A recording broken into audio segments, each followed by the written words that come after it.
All right, Hangout is live on air. Okay. Okay. Welcome to the show, and thanks for listening. Today's episode is going to be different from our normal. First off, as you may be able to tell from introduction, that Brian's not here. Brian's not able to make today's show, but the two of us are going to be back. We're going to be back with our next episode for more of our normal shenanigans as we start preparing for this is going to be sort of a big spring season for us. We're going to be hitting a bunch of the tech conferences that are coming up, particularly the Q conference that's happening down in Palm Springs. But for today's show, we got a really special show, and I'm super excited to be able to do this. Is that we're going to have a conversation with the Tumble Science for Podcast folks. Particularly here, we're going to have Marshall Escamilla, and he's one part of the Husband and Wife podcast, which is the Tumble podcast. And I'm going to share my stories about how I think that this podcast is really connect, and it's a genre that is really kind of just beginning, and about the idea about podcasts for kids. But I want to introduce Marshall. Marshall, welcome to the show. Well, thank you. Thanks for having me. Awesome. I have to say, you have a beautiful radio voice. Oh, thank you. I'm going to share that with my wife, because I tell my wife that all the time. And she's like, "No, you don't." I'm like, "No." So people will mention that. And then my co-host Brian always loves to say he's got a what's the phrase? He's got a face for podcasting. The face for radio. Face for radio, yeah. So anyway, and by the way, speaking of, I love your guys, you and your wife. Your voices are fantastic, and the banter that you guys have go back and forth. And side note, we are talking to Marshall, and this is probably the farthest in terms of two people having a conversation on one of our shows in terms of just straight mileage, because I don't know what the mileage difference between us is, but because you're in Spain, you're in Spain right now, right? Yeah. I'm living in Barcelona, Spain. Okay, and so if we do have some issues with we were having some audio quality issues on the beginning, and that's definitely one of the things that it's one of the struggles that we for those of you who are trying to do a podcast on your own. Some of the struggles that we have is we've jumped around, Marshall, about you, lots of different sort of platforms, and it's just ultimately we land back on the Google Hangouts because it's one of the ones that's still around. And it's easy. It's easy, but not necessarily the quality is the greatest. So I apologize if there's some static or whatever. But so Marshall, let's have you share your story about how you and your wife started this idea of the Tumble podcast, and what sort of your mission's all about. Yeah, well, so I can tell you, we started about 3 years ago, or 3.5 years ago. So sort of shortly after our son was born. And I don't know if you yourself are a parent, but there's that period sort of in the first year of your child's life, like when they start sleeping like normal humans, where you just sort of have kind of, you're just home a lot. You're not going out as much. And you end up having more downtime after you put them to bed than you expect. And so she was, go ahead. It's interesting. You do have that shift of you have a newborn, and then it seems like you almost slowly evolve into what parenthood is like. Yeah, most certainly. I mean, there's the first the first 2 months or something are just like insanity. Trying to figure out like, what is this creature, and what does it need, and how do I meet those needs? And because that's a revolutionary shift when you bring that kid home for the first time, and that first week, like the first night's kind of okay, but then it just is. It's you're different. Yeah, I mean, I'll say that the whole thing is great, but it's definitely a monumental change, and like to the point where I think you don't even remember what it was like before. No, because I don't. But anyway, she had this idea that she wanted to start a podcast for kids because she saw that she's a audio professional, and she'd worked on science radio shows in the past. Oh, okay. And she was really passionate about sort of getting back into that world because she was out of it for a little while. And she saw that there wasn't really a lot of content out there for kids. And she felt she had the expertise as a science journalist to do that. And she and I sort of both felt we saw eye to eye in being, I don't want to say like disappointed or unhappy, but sort of maybe dissatisfied with how our science education was, like K-12. Oh yeah. Because so much of the emphasis on those levels is, here's a book, and everything in the book is everything that's known, and we're not going to like waste a lot of time talking about how people found that out. We're just going to, memorize what's in the book and science. Mm-hmm. And, Lindsay grew up all through school sort of hating science. And it wasn't until she got that job at that science radio show that she actually understood that science is more of a process than it is just a bunch of, facts you have to memorize. Mm-hmm. And that everything is constantly being revised based on what the evidence shows. Yeah. And it's interesting how you almost need that something to shift the paradigm a little bit. And for her, it was the job. So then, yeah. So then how do we do it for everybody else? Right. Yeah. And so she was very passionate, like, from the very beginning, our show was going to be about, we're going to talk about science as a process, not just, sharing science facts. I don't think either one of us was interested in being like, today's episode is about porcupines. Did you know they can be up to 55 pounds? And, like neither one of us was really interested in that. We really wanted to make the show about, here's how scientists know what they know, here's how they make the case, and here's what they still don't know. And we kind of wanted to make sure that every episode sort of hit those points. Here's what's known, here's how we came to know what's known, and here's what there still is to learn. Yeah, and sort of always share the sort of excitement of finding out new stuff and all that. Yeah. And so then so if that's her background, then your background, you come from the educational world, is that correct? I sure do, yeah.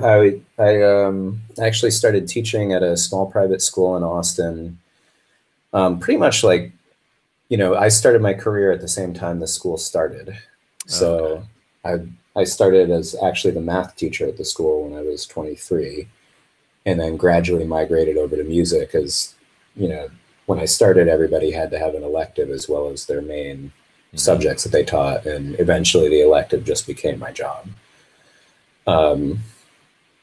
So yeah, but, in the course of one of the things that's great about working in a small school is you eventually get to do everything. You got to wear a lot of hats, and yeah. So yeah, I mean, I taught Spanish, I taught English, I taught math. I think I subbed for the social studies teacher for a little while. It's interesting. That's kind of the education that we're trying to give to the kids in the first place. You got to take a little science, you got to take a little math, you got to take a little music. And yeah, I love the idea that the teachers be able to spread yourself out a little bit, because when you do become so compartmentalized, and I've, my journeys around and seeing different schools and districts, sometimes you see those folks that have been, there's pros and cons. If you've been teaching a subject for 17 years, that's great because you're an expert in that content. But then there's also, you tend to not get a lot of other input, right? And input helps, and it's important to keep that ball rolling so you don't grow moss. Yeah, and I think there's also something, so I taught at the high school level, and I think it's important modeling to show the kids like, hey, I'm learning, I'm doing this subject for the first time, and I don't know, I quite frankly am rusty at graphing quadratic equations. So, we're doing this together.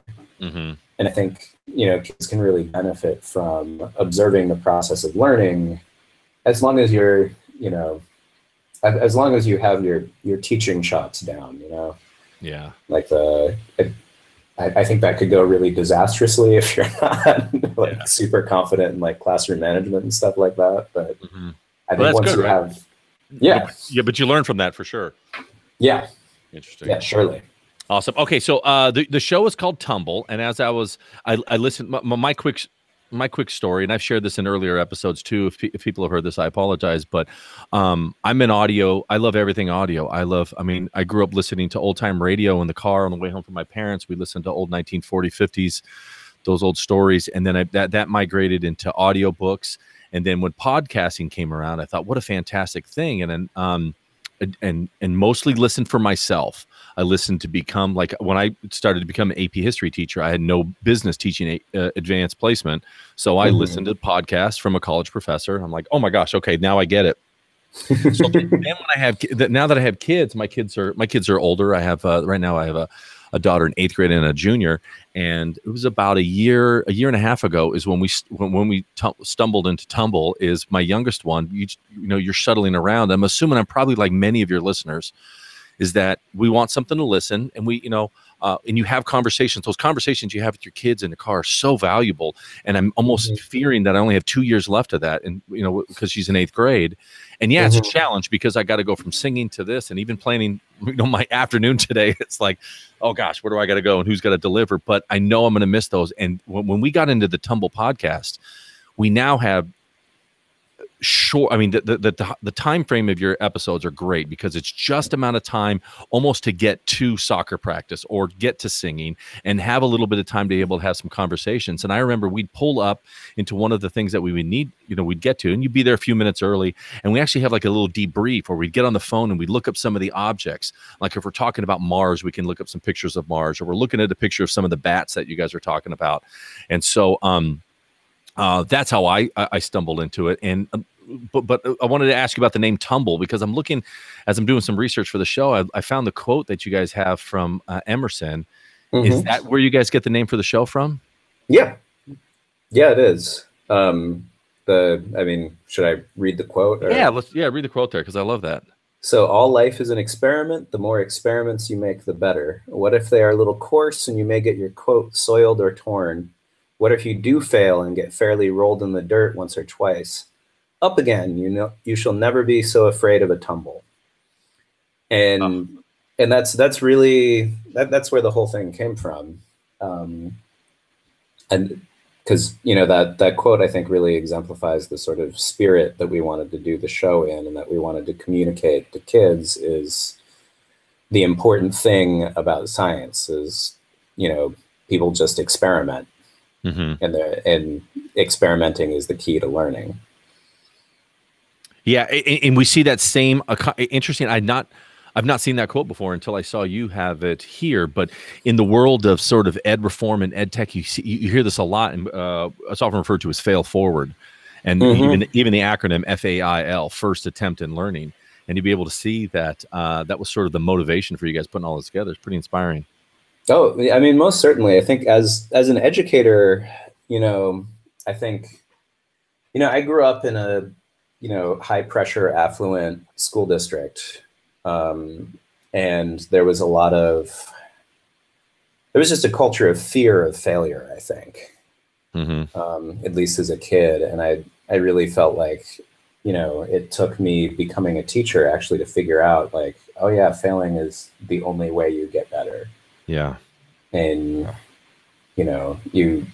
you can't be, trying to hide your failures or trying to avoid them or trying to, run away from them, because then you never learn from them. But I teach in a similar district now, and teaching advanced placement, I'm not teaching AP anymore. I got out, I'm now doing electives, but having those kids in those classes, I felt their stress, their pressure. I would see kids take a look at their test and then try to hold it together and watch them walk out. And I could see through the windows, kids break down in their friends and cry because they got a 68% on a test or something. And I just, something I did in my last year of teaching, which, if you don't mind a tangent, love tangents, I think was just so transformative, and I wish I'd discovered it earlier, is, the first day. So I taught an IB music class. And the first day of class, we were doing a sight singing assessment. And basically I went around the room, and, at the beginning of the class, I told every student to pick an exercise that they thought they were going to fail at. Interesting. And if they did it and they actually failed, I gave them 100 on the assignment. And if they successfully did it, I made them do it again. Oh, wow. And it was, and the emphasis was, you're going to do something that you're going to fail at, and you're going to fail in front of everybody, and we're all going to do it together, and we're going to learn from your failure. That's and great. It was such it was such a game changer. Just that first day exercise, it made the atmosphere so much lighter. You know, all the kids who are like super anxious about like, I don't think I'm very good at this, I'm going to fail, blah, blah, blah. Like they just the next day, they didn't have that heaviness. Mm-hmm. And it was super fun because like people would fail and then we'd all laugh and then we go back and try and correct it and do it right. And, you know, it also really helped with differentiation because I had kids who were like super advanced, who had to pick something from the back of the book. And I had kids who were just starting out, who were struggling with the first exercise. And it was just like, if I could do that have that be the first day of every single class I taught for my entire career, that would have been just such a game changer. Because creating an atmosphere is so important. That's a great story. Yeah. How you can set the day, but what you said early on in the day sets so much for everything. Yeah. I mean, the first week, right? That's sort of where you have your opportunity to set your culture. And if you punt that, you got a whole year to yeah, I mean, what's before you get another chance? Yeah, I mean, for how long? How many first year teachers? The Bible was the Harry Wonk's first day of school. Like how important that is. Like you got to set things at the beginning. Anyway, so you were talking about. And then as a first year teacher, you inevitably fail. So. So you're talking about atmosphere, and interesting. You're talking about your high school and IB experience because as I listen to you, you come across as the. I'll let you describe yourself. The relationship. Tell me about what's Marshall the podcast. What is your persona? Well, I think the kindest way to put it is to call me the learner. Okay. Because you know, Lindsay goes and she does the interviews, and usually I try to stay ignorant of the topic until we're recording it. Oh, really? Interesting. You come in dark. I mean, as much as possible. I mean, I'll glance at the script and I'll often read the script beforehand, but you know, I try to keep my responses genuine. And I got to be honest, it totally comes across that way. And I didn't think that. And I think there's so much to the idea of not being able, because even in our show, Brian and I, we put out different things that we should check out. I never want to look at his stuff beforehand because I want to have that, the sense of wonder. And you come across with that wonder fantastically. Yeah, well, I mean, sometimes it's faked, but most of the time, I legitimately don't know what I'm learning before I learn it. Oh, that's great. So yeah, the kind way to put it is I'm the learner. The not kind is that I'm the doofus. Gotcha. But also you change your tone fantastic in terms of you're extremely accessible, and you're like the kid in class. I think that you almost are like the 11-year-old kid who is asking. You're asking the kind of questions that the 11-year-old wants to know. You know? Like I'm listening to the Mars, the carbon. You know, like why can't we just ship all our, send all the carbon up to Mars? Like that makes sense. Like we have too much here, just put it up there in a rocket and send it up there. And so you ask those questions that really are giant questions, but asked through that kind of simple lens. Yeah. Yeah, and to a certain extent, that's Lindsay's wonderful writing, and to a certain extent, it's just that I am that great. Super accessible. And by the way, in terms of the podcast, how long do you have a set time that you try to be able to keep it in terms of time? How long? Yeah, well, so you mentioned earlier that it's about the length of driving your kids to singing practice or soccer practice or whatever. That's very much on purpose. Okay. When we created it, we set out to make something that was going to be 11 to 16 minutes. Okay. Because everybody who tries to podcast, or, I don't know about you, but because I'm in the podcast world, you get asked those questions a lot. And I want to hear from you a little bit later on that one. But you get the one question is, how long should it be? And it's always kind of like, you all have to find your own voice, in air quotes, like what is yours? Brian and I, we try to keep ours relatively shorter, and we realize, I just like talking. Like I'm really enjoying the conversation with you right now, and I don't want to be able to cut this thing short just because we hit like a 20-minute sort of thing. And so I tell people just you got to find your own. But I like that you guys you're really thinking about that drive time. Yeah, and I think I listen to a lot of podcasts that I think could probably be edited more. I think it's uh, how do I want to say this? It's easier to err on the side of too long than too short for the most part. And I will say from the other side, in terms of production, for anybody who's listening about thinking your own, I totally agree that that I think podcasts should be edited down a little bit, including my own. But that would limit how much podcasting I do because of the sheer amount of time that would go in to be able to do that. And we tried it early on, and I felt like it's turned something that I'm having a conversation I enjoy.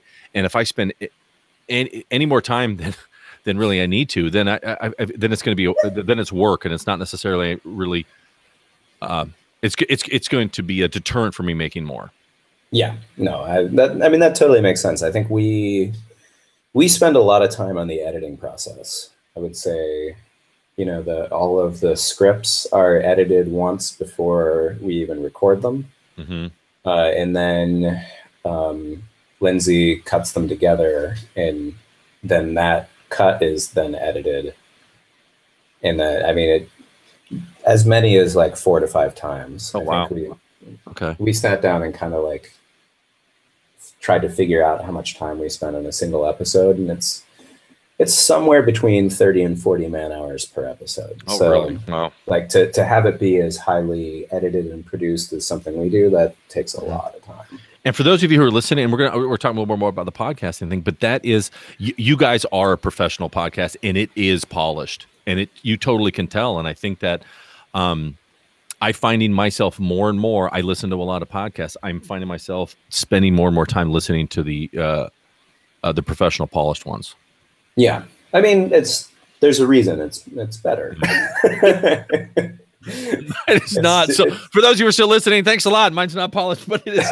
But it's hard though. It's tough, but I like that you have options, and that's what's wonderful about this medium is that the barriers are low, that people can just start talking. And so let's into the next question that we have. So we often hear about this renaissance, this podcast. And so what kind of role do you see podcasting in general playing in classrooms? Well, I think there are a couple of big ways that you could use podcasts. I mean, one, you could have your students working on listening skills. Because, it's more... Sorry, it's just Lindsay watching a TV show. Okay. So, more than like a video or a movie or a TV show, if you're listening to a podcast, you're engaging the imagination in a way that you're not if it's a video. Mm-hmm. So it sort of forces the listener to, I think, remember and retain more, in my personal opinion. I don't have any scientific studies to back that up, but so that's one thing. So I think, if you want to have like a listening session in your class, you could have the kids, play the podcast and give the kids a piece of paper and have them just like write down notes, or even just draw or doodle or like whatever they're thinking while they're listening. And then, periodically pause the episode and discuss. I think you could also use it. You could use a podcast for a flipped classroom model. You could assign the podcast and then discuss it in class in lieu of a video. So, it's something that kids can listen to while they're walking home from school or in the car or whatever. You could also, if you're an elementary teacher, I've heard from elementary teachers who use our podcast to cover like transitions. So like if they have cleanup time, they'll put on the podcast while the kids are cleaning up, and it's interesting. Okay, it's easier than trying to contain the chaos of 25 fifth graders organizing a classroom, because they want to be quiet because they want to hear. Yeah. What else? It's interesting. While you're thinking of, I won't say I did a flip per se, but years ago, before when I was still teaching AP, I would try the assigning the listening. Now this was probably 7 years ago, and most of the kids, and I didn't really think I wanted the kids to be able to listen like outside of, don't sit at a desk, don't sit at your table, don't sit in your bedroom. I wanted them to get out and walk around. And I don't know. I mean, I would just put links on my webpage, and so that sort of limited the accessibility of the audio clips that I would be sharing with them. And most of them said they just sat at the computer and they listened. And I got a pretty significant amount of kids who said that they really couldn't stand it. And I'm like, why? And they're like, well, and these are some faults on my own. One, because I just didn't make it accessible that they could just hit a button on their phone and listen. And then now it's much easier than it was back in the day. Sure, and then the other thing is I was in the trap of AP, so I was assigning it, and it had questions to go with it. And I thought later on, like, I should just, how can I be able to get, and here's the dilemma, how can I be able to get you to listen to it? And I don't want you to write down any questions. I just want to have a conversation the next day in class. I want to do the flip model. But then what's the incentivizing to be able to make them do it and not just, give it lip service? Yeah, I mean, that's a good question. Because I think just sitting at a computer and listening to a podcast would actually be miserable. It's terrible. I think I love podcasts, but you need to be active in some other way. I got the Pocket Cast. I got the Pocket Cast app, and I love it. And they said, "Hey, we got the web version." I'm like, "This is fantastic." I never use it. There's no reason. I'm not going to sit here and listen. I don't want to. Yeah, exactly. I mean, I think you want to have it on your phone and be listening on headphones while you're walking or while you're doing the dishes, or I mean, one thing that I personally like to do is listen to podcasts while drawing. That's sort of one of my hobbies, is to draw things. Interesting. While drawing. And it's just, it's super meditative to, hear Terry Gross talk for an hour while you're cross-hatching a section. Sorry, I'm going to pause. If you're listening to this and you're wondering, he just said, who's Terry Gross? You got to listen to Terry Gross. She is, I just want to have, my wife and I have this contest all the time. Who do we want to have lunch with? And it's like, oh my gosh, I would love to have lunch with Terry Gross. NPR Fresh Air. If you haven't listened to her, I don't think there's a better person that just and talk and have conversations. I'm so happy you mentioned Terry Gross. Yeah, she's an amazing interviewer, and so just doing something like that. And I mean, maybe you could, if you have any RD students, you could say like, hey, just don't ask any questions. Just draw me a picture. It can be of anything while you listen to the podcast. I'm going to do that. I got a podcast I'm going to try. I've done a couple in my video class, and what we've done is I've done walking exercises. I tell the kids ahead of time, hey, get it on your phone. And those of you who don't, I walk around with a Bluetooth speaker, and you got to hover around me. And so the first time there was a couple of them, and the second time less of them, because it's not that cool. I walk around next to the teacher who's holding up a speaker in the air, and I'm like, we just go for a 10-minute walk. And so I like that idea. Let's not walk. I'm going to try the drawing exercise. Yeah, I mean, it's and that it doesn't have to be of anything. I mean, I was obsessed with drawing pictures of birds while I was listening to Terry Gross, so I did that for a long time. Oh, super cool. Love that idea. I'm stealing that one. Okay. Please do. All right. I wanted to talk to you about the idea. I mentioned it before about people always ask about, hey, I want to start my own podcast. And to be honest, like I said, the barrier entry is low, but it's almost become a bit of a challenge because there are so many choices, and no matter what you do, it's so, the simplest answer is like, hey guys, people say like, get out your phone, just hit record. That's that easy. And you're like, yes, but I could record on my phone, say share to Dropbox or Google Drive, and then send the link out. But if you really want to go the next step, then you start hitting some, not barriers, but it gets a little challenging. What are some, how do you respond to that question when a regular classroom teacher, principal says, I want to do my own show? Where do I start? Right. Well, I mean, I think the first thing I'd ask is, or the first tip I'd have is to ask yourself who's going to listen and why. Because that really defines a lot of what you're going to do. So, I mean, for us, the first thing we thought of is we're going to make this thing for kids, and we're going to make it timed with commute. So then that just like set up a lot of parameters. So that would be the first thing I'd ask is, what I'm doing this, and then who's going to listen. And then your why is that sort of what you mentioned before, your mission statement, the science is the process? Yeah, exactly. And, we had sort of a like, here's our audience, here's what we want to communicate to them, here's how we're going to do it. And that really, I think a lot of creativity is about sort of creating limitations. So with something like, I want to make a podcast, I mean, it's such an open-ended thing. You could be talking about anything. So it can help to sort of say like, okay, I want to make a podcast for the other students in 11th grade covering things that they're going to, be learning or issues at the school or whatever. That just makes it a lot clearer what you're going for. Beyond that, I mean, technically, I'd say, the barrier to entry is super, super low. The one thing a lot of beginners, or one mistake a lot of beginners make is just making sure when you record audio that the space is quiet. Like at this point, iPhones are actually like good enough quality for like they're practically professional quality recording devices these days. It's amazing how good the phones are. Yeah. It's just mind blowing. But if you're recording on an iPhone in a noisy classroom and there's like 15 side conversations going on, like your audio is not going to sound good.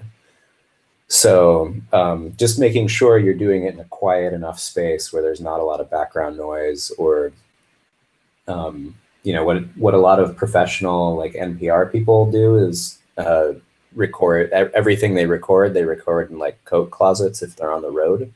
Interesting. Just, make sure you're surrounded by lots of soft materials so that there's not a lot of reflections going around. Interesting. I going back to Terry Gross, I heard recently, I forget, it was maybe on her I don't remember heard it, but they were saying that Terry Gross, most of her interviews are not with the person next to her. I'd say like 1% maybe are. That's crazy. They actually come into the studio. Yeah. And they probably can't see each other while they're having their conversation, which is maybe why it's so good. There's not this sort of like, when somebody's in the same room, you're doing the social checking in of like, oh, for sure. Is what I'm saying landing? If you can't see their face, then you just say what's true for you. And even in these Google Hangouts that we do, I always like, so we're talking and I actually don't have a webcam set up, so Marshall can't see me. But on my side, I minimize. I never want to see the person I'm having a conversation with because I feel that I want to focus on the words. I think that's really important because it's just like the listening afterwards too, right? Yeah. Okay. Super cool. Okay. Speaking, the next thing I want to talk about is you mentioned you taught IB music, but the idea of you get of music, and I have no musical ability. I love music. Oh my gosh. But it's like, you guys got I don't know how to be able to label your music, but it's a fun, a jingle probably minimizes it, but the idea about how you can be able to create music to create a theme to go with your show. And I know that's something that you're all passionate about. So how do you go about composing and creating? Well, I mean, first of all, let me push back a little on you having no musical ability. I don't know you. I've never heard you play. Okay. I think, it's this weird tick that we have in contemporary culture where so many people think that they're bad at something or bad at music because, if you're not if you're not Justin Timberlake, you suck. Like, I don't know. A lot of people have more musical ability than they give themselves credit for. At least, like listening to music is actually a really intense skill, and most people are pretty expert at listening. Interesting. I would agree with that. I feel like I am a refined listener of music, but I just have lacked the entry point to get into the creating piece. Right. Yeah. And, they're different skills and, anyway, so I didn't want to let that slide. Interesting. Going back to the other podcast I was listening to just earlier in the week, I was listening to an interview with Joe Bowler, and she is the guru of math. And she answered the math question the exact same way. Because the interviewer said, what about people who say they're bad at math? And she says, I know that's a non-starter. That's not the question we should be answering. And I thought, and you basically said the exact same thing. It's just. Yeah, it's just, I could probably get on a rant about music and math education because they're both sort of similar. And, I think sometimes teachers and schools get confused about what their mission is, whether it's developing talent or discovering talent. Oh, interesting. So I think that shows up a lot in both music and math in particular, I think more so than other subjects. Just because we just have this mythos of like the the talented musician, the genius musician or the genius mathematician, that there's something magical about them, and it's not just, you know, lots of practice. Gotcha. Um, Okay, so now anyway, but anyway, so if you want to do, what do you do? Tell me where to go. Yeah. Okay. So I mean, with the music, usually where I start, I mean, it was actually a long learning process because I didn't make the music for the show at first. At first, you know, I mean, I was a full-time teacher when we started making the show, and I was pretty upfront with Lindsay about, like, I don't know how much time I can actually invest in, you know, putting the show together. And as time went on, there was, you know, just more and more that I started doing. So it was, when it came to making music, it was kind of a learning process. And I think, you know, the biggest thing that I had to learn was that with podcast music, there's a really fine balance between making it interesting enough to sort of be listenable, but not too interesting that it takes away from the story. Yeah. So I had to kind of learn about, like, toning down the melody, and that the melody can't be quite as busy or active or, you know, far forward as I would normally do. But that, I mean, it sounds like, yeah, that's the easy recipe, but that's like, again, I don't want to minimize using the word jingle, but like, that's what every great advertiser tries to do. Like, how do I get that little thing in people's head that doesn't dominate, but it's just there and it reminds me, like, the, you know, for you guys, the dun, dun, dun, dun, dun, like, okay, that's in my head now, you know? Yeah. Yeah, I mean, for the theme, that was actually, like, so one thing I try to do with every episode is I use a software program called Logic Pro to make all my music, which is really, it's sort of like the souped up version of GarageBand. Okay. And I try with every episode to sort of teach myself how to use a new aspect of the program. So with the theme, the thing that I was using was the sampler, which I don't know if you know what a sampler is, but basically you can take any sound and sort of turn it into an instrument. So, okay. Like, I don't know how familiar you are with Justin Bieber, but the song Sorry. Okay. Where it's got that line with the sound, like, that part. I don't know if that's ringing a bell with anybody. Okay. But let's just keep running with it. There's people who are nodding somewhere like, oh yeah, I totally know that. Yeah, somebody's like, I know what you're talking about. But basically, it's a really common thing with pop music where they'll have someone sing a note like, woo, like that, and then plug it into a sampler, and then you can play that sound like a keyboard. Interesting. Okay. So for the theme, I was sort of teaching myself how to use the sampler, and I took a recording of a basically like a tuning note for a vibraphone. I illegally downloaded off of YouTube. I don't know if I should say that. That's okay. That's pretty standard for people who want sound, right? That's a yeah. I mean, that's what I did. And then I plugged that into the sampler in Logic and sort of turned that into the main instrument that plays our theme. So, you know, with every episode, I try to, you know, basically I'll create an instrument that I think is relevant to the show or what the episode is going to be about. So, like, we did a show about language. So I went into my son's school, and he, you know, he's in a Catalan school right now, so he's learning Catalan. And I just recorded all the children speaking in, you know, whatever languages they were speaking in. All the kids in his class are like trilingual at least.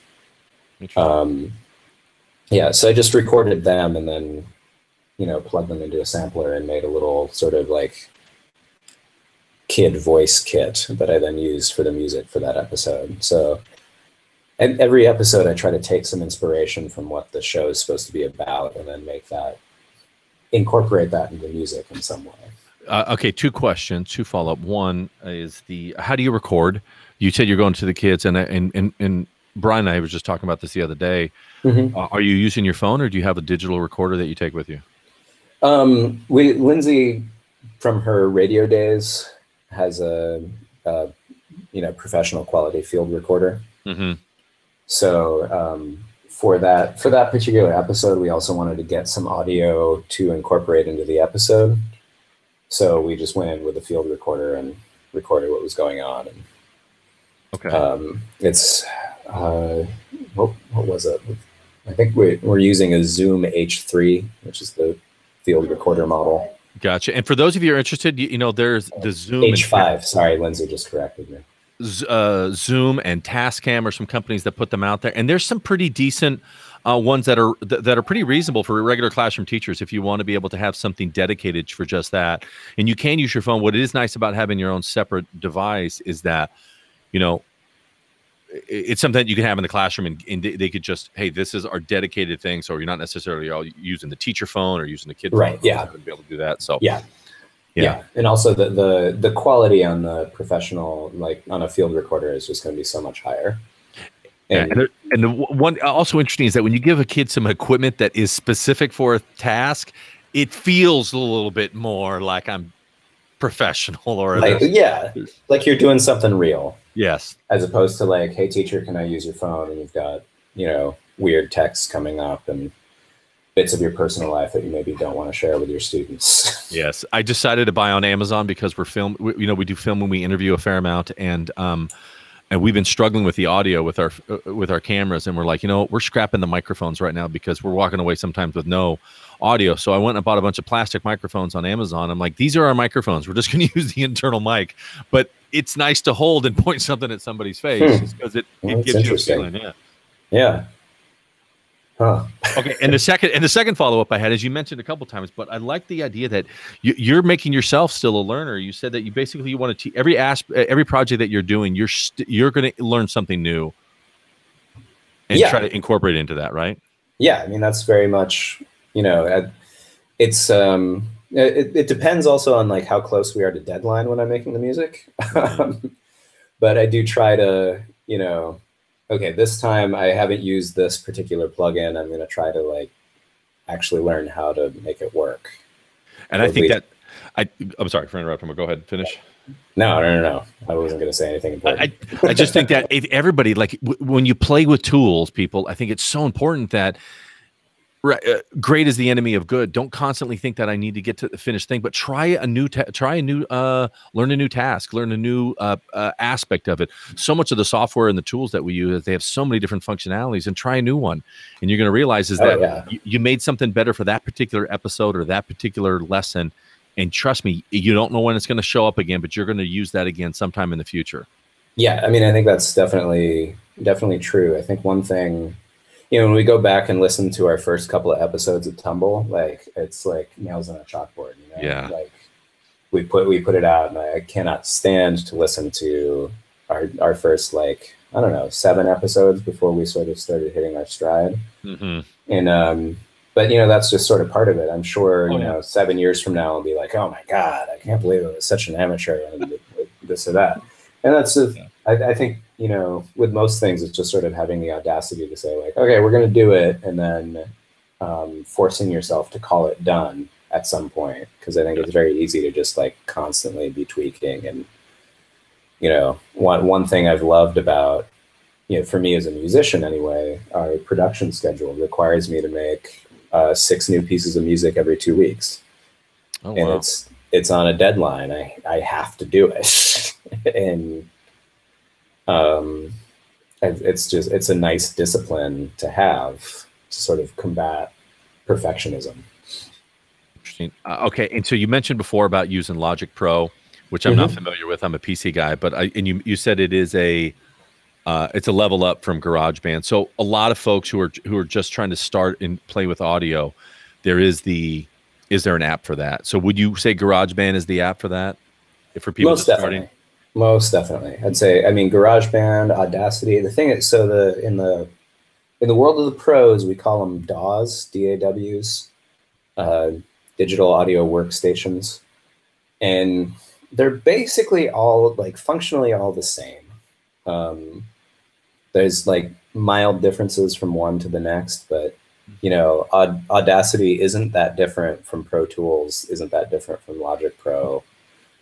So, if you're, depending on what you want to teach, and this is one thing I would say for teachers wanting to get into podcasting with their kids is, you need to sort of ask yourself how big a piece of the education is production going to be. Good point. Because you can, there are whole like college majors based on audio production. So,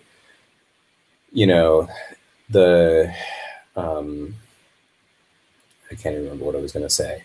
So, but like at a basic level, GarageBand is just fine. Audacity, I've downloaded it. I haven't played with it much, but I've seen kids using it. It's just fine. There's FL Studio, which I think is more music oriented, also just fine. I think at the beginning level, you're really looking for good enough. Mm-hmm. And as you get more advanced, maybe plunk down the $300 for Logic Pro, or I'm not sure how much. Lindsay uses Adobe Audition. I'm not sure how much that costs. Okay. Yes. Whatever it is, you start simple, and then start developing your skill set and move from there. Yeah, but like GarageBand has literally everything you need for beginner level podcasting. Even beginner level music making, I'd say, if you're a music maker or if you're a music teacher and your kids are at the like IB level, you might want them to have access to better software than GarageBand, but So my story is I do another podcast for social studies teachers called Talking Social Studies. Now this one, I wanted some music and I felt like, okay, I don't, all of this is above me. Like I wouldn't know where to begin. So I decided I just outsourced it, and I tried using Fiverr. Are you familiar with that? Yeah. You can hire me on Fiverr if you like. Yay. Okay. And so it was an interesting experience. Is that I tried, I think 3 people. The first 2 things didn't work out very well. They gave me something back, and I'm like, it didn't work. But the third person I interact with went fantastic. Now Fiverr, it basically says at the bare minimum $5, so it does go beyond that if you want more. And I got together with the guy. He was out of Ireland. And I basically said, hey, I'm doing social studies. And I gave him 2 things. I said, I want it kind of Game of Thronesy and kind of Pirates of the Caribbean. And I'd like about a little, jingle and stuff. And he sent something back. I asked if he could tweak it this way. And I was very happy with the product that came back.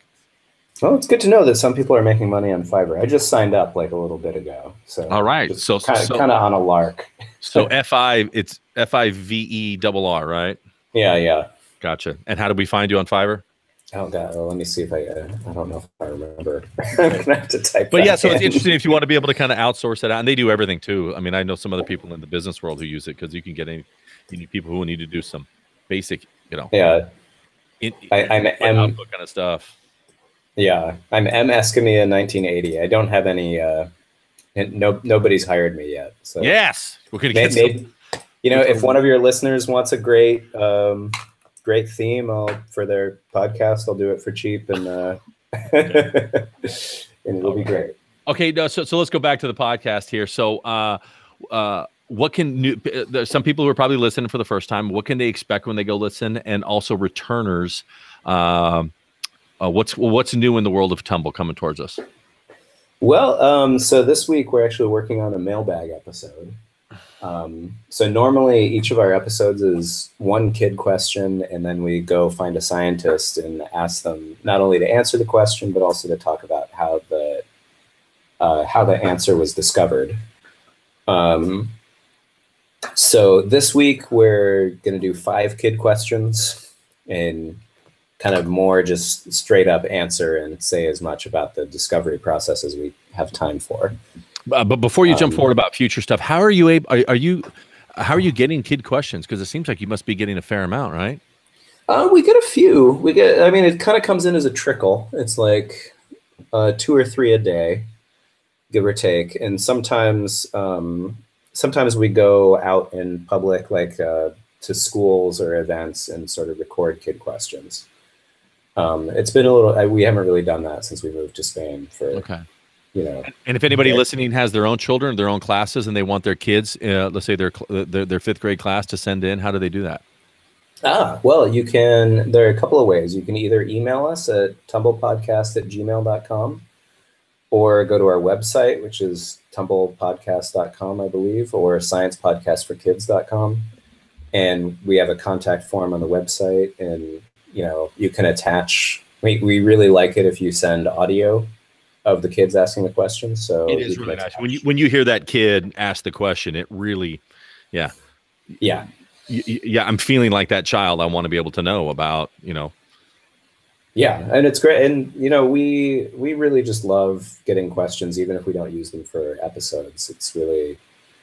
It's heartwarming, and I do respond personally to every email we get so far. Oh, that's fantastic. And so what about the future? What's coming down the pike for Tumble? Well, there's a bunch of really exciting things we're working on. I think I'm going to talk about our teacher store a little later. Yeah. We're looking into developing some other shows that I don't think I can tell you too much about, but we're working on other things with sort of similar educational missions. Okay. On different topics, and we're wrapping up the season. I guess this season's going to go through June. We got some really exciting kid questions. My favorite one coming up is about dinosaur poop. Yay! So the poop ones do well. I do say the poop ones do well. They do. My daughter's like, we got to download that one. We're not on Wi-Fi. I'm like, I don't care. Download it anyway. Yeah. The poop ones are good. Yeah, I'm really like. There's actually a lot of really fascinating stuff about dinosaur poop, and some stories about, like, to be honest, how we even know that what we find is dinosaur poop.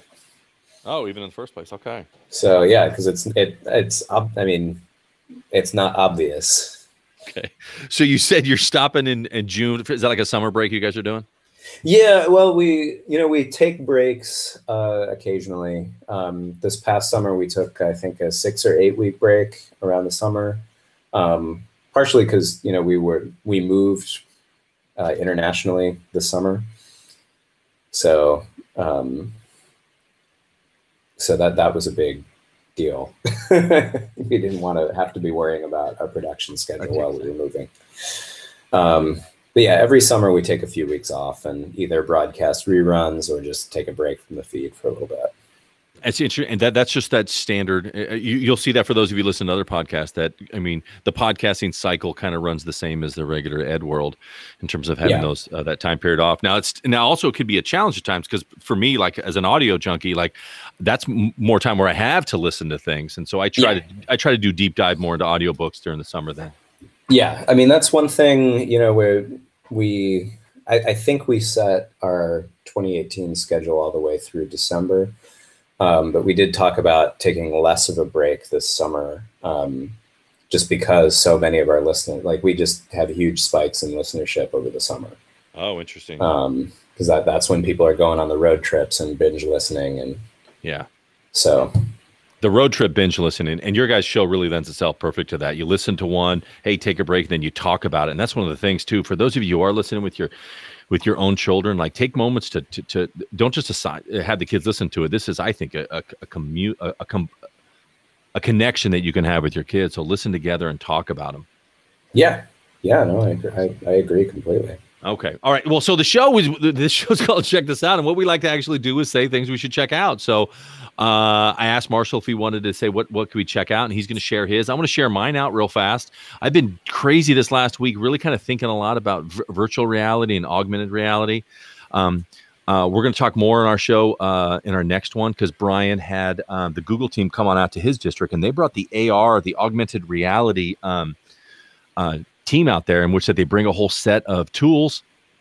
They bring phones out and have the kids actually experience what are called the Google expeditions. And we're going to talk about that experience, because it was really empowering watching the kids. Marshall, the kids held their phones over a QR code. Boom, dinosaur pops up. And the teacher has all of these things to be able to talk about the dinosaur, and the kids can walk around the desk because that virtual dinosaur is sitting right there, and they can get closer. And it was funny. Again, I don't want to sound like it's gross or whatever, but kids are fascinated by those things. So like about poop. So like, so the dinosaurs, the kids are like, they're going like, oh my gosh, I'm looking at the dinosaur's butt. Like they're so fascinated, these kids. And it's an amazing opportunity. I think that the virtual and the augmented reality let kids to be able to explore almost the exact opposite of what this episode's about when it's all audio, because this is all this visual medium, but wonderful opportunities. And one thing I'm going to say check out, but it's really more for myself, is I'm going to check out how to be able to make my own, because I'm hearing that the Google Expeditions is allowing the opportunities soon to be able to make your own. But what you can do is this thing called ThingLink, which I looked at a while ago, but now ThingLink has their own VR editor. So you'll take 360 images and you drop the hotspots in there where the viewer can now click and take them to a video or take them to something else. And so that's something I'm going to play around with. Oh my goodness. That's amazing. Like I can't imagine how awesome that would be for like a field trip. Yeah. You could sort of do if you're talking about like, I don't know, the Alamo or something, go to San Antonio and you could just have all this stuff. Like, wow. It's pretty immersive. Awesome. Okay. And what about you, Marshall? What should we check out? What's something you think we may want to look at? Well, so I don't want to be too self-promotion-y, but I'm going to be self-promotional. Okay. But over at Team Tumble, we're working on building out a teacher store full of resources to go along with all of our episodes. And at the moment, the teacher store just has ad-free versions of the episode with transcripts, so you can read along as you listen. But we're also building. I am building out packages of worksheets like vocabulary exercises, listening comprehension, activities, and stuff like that to go along with episodes, and we're going to be selling them for a small fee on our teacher store. Yeah, and so if you guys check it out, we have the link. You can go to it on your own. Science podcast for kids, and then it'll say Teacher Store, right, Marshall? Yeah, there's a link for it right on the front page of our website. So sciencepodcastforkids.com, and then there's what does the link say? I think it just says Teacher Store. I think it says Teacher Store, yeah. And so I like the idea. I know you're saying that it's always kind of awkward saying like, hey, we're charging for something. But I think that teachers, if we were mentioning before, like the success of Teachers Pay Teachers, the idea that people are clamoring for, they want resources to go with content that's out there. And so you guys are producing great content. Well, now we need some resources to go with that. And just instead of just saying, hey kids, what'd you guys think about that listening, or and that's it. If they can have more. So like I was mentioning the virtual reality and the augmented reality, one of the key things is those are awesome.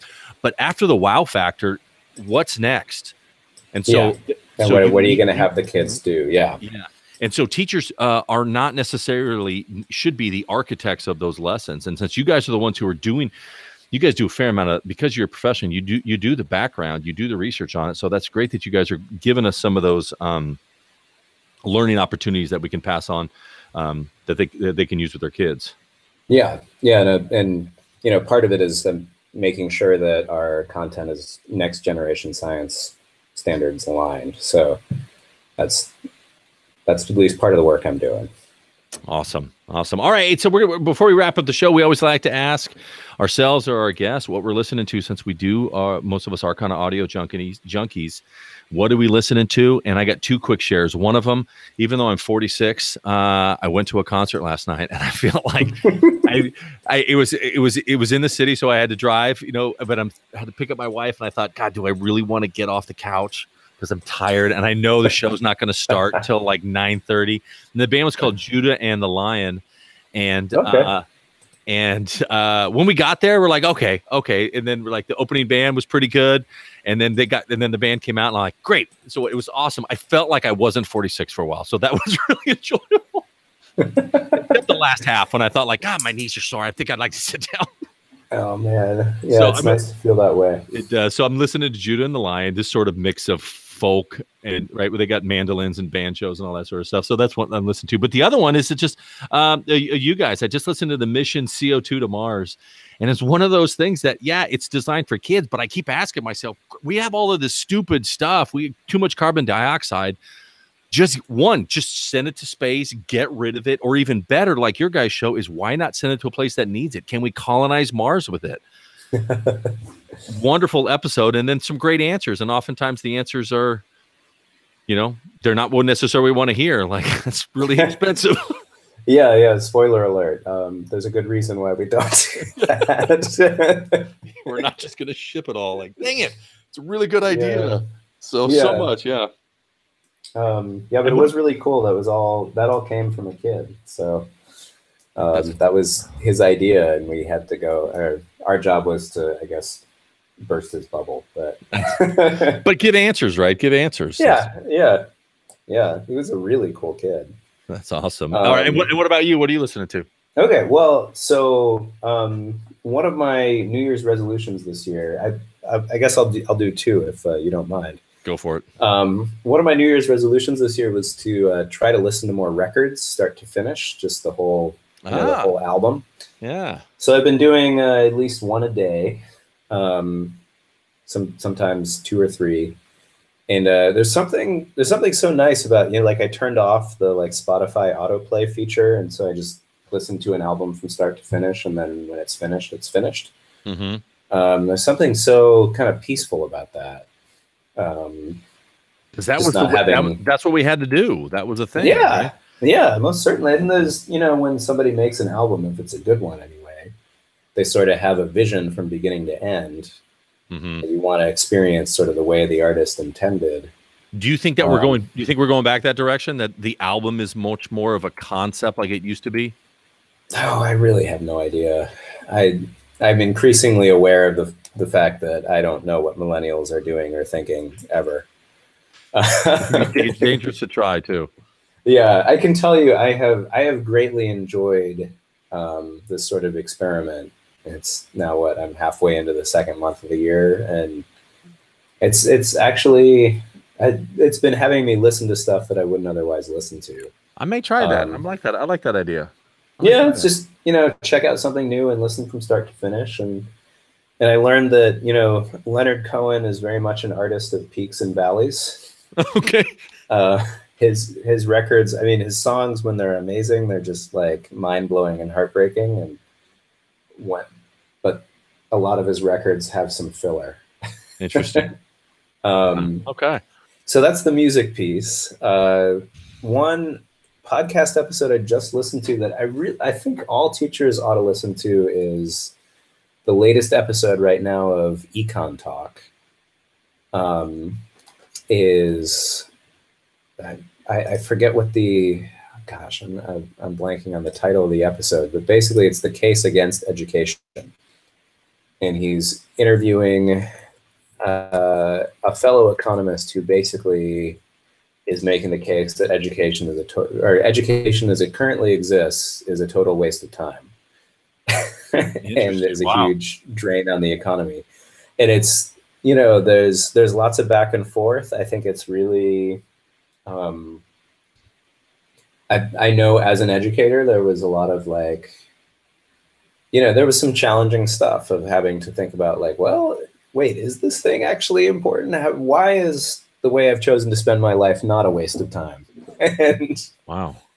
I've not heard this podcast before, so I'm looking it up now. It's Econ Talk, Russ Roberts Library of Economics.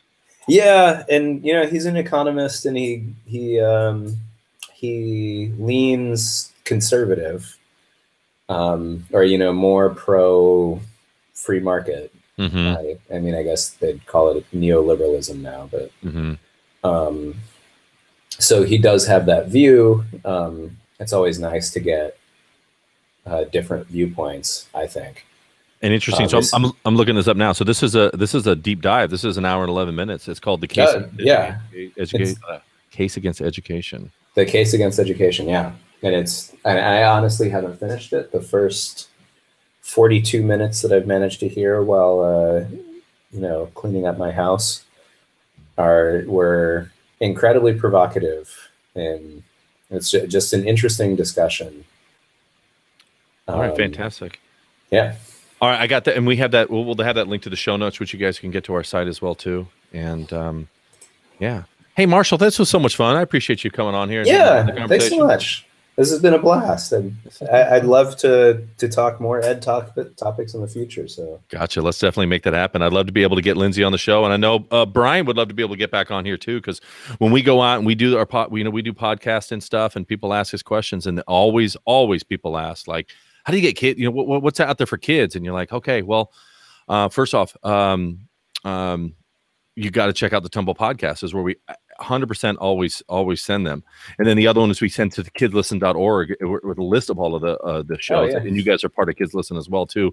Yeah, and you go to members. Started it. So. Oh, really? Yeah. Because we show people that, like, go to kidslisten.org/members, and you're going to find stuff for kids, and it runs the gamut from with you guys, professional shows for kids, and also great stuff that some of the kids have made themselves too. Yeah. The show about science is really, I don't know if you've listened to that show. It's just a riot. That's the one. He's like a little guy, right? What was his Nate? Yeah, Nate. He was 6 when he started the show, and I actually got to meet him when we went to Chicago, because he's from the suburbs of Chicago last time, and he's just a riot of a kid. I don't know. I'm trying to think of, like, if you just imagine the most like charismatic and fun individual you've met, and what that guy would be like when he was 6. That's great. That's a great example of how some kids will really eat up the idea about being creators of content. And when you put a camera of you're videoing people, there's often like a shutdown, like, oh, I don't want to get filmed. But when you just put a microphone, it's so much easier for many people to be able to just have conversations, and great way for to demonstrate their speaking, all those speaking standards that we are talking about nowadays. Yeah. They settle down quicker than in front of the camera, I think. Yeah. Well, awesome. Well, thanks so much, Marshall. Like we said, and if you guys definitely check out the Tumble podcast, and you guys are on the Twitters as well too, right? We sure are. You can follow me at Mescamilla 1980. And Lindsay is, I think Lindsay JP. Let me see. and of course, Tumble is available on whatever you're using. You're using iTunes, Google Play, Stitcher. I'm assuming, right? Everywhere that it's out there, you guys can find it. Yeah, the whole thing. And our Google Play feed, we just fixed a very long-standing problem. So fantastic. We're back on Google Play. Yay! Awesome, Marshall. Well, nice connecting with you. And and until next time, everybody, we'll check this out. All right. Thank you so much. And end. There we go. Yay! That was so much fun. I appreciate it. That was great. Yeah, I had a great time too. That was fun. That's what the whole point is. Like we said, we're not pro, but more than anything, it's I get a wonderful opportunity to be able to talk with some people and have some conversations that I wouldn't normally just sitting here in my room. Yeah. Well, awesome. Yeah, you spend a lot of time in your room as a teacher. Hey, and so, yeah, if you ever want to be able to reconnect again, let's definitely reach out. That was fun. Yeah, great. Awesome. We'll talk to you later, Marshall. Ciao. All right, bye-bye.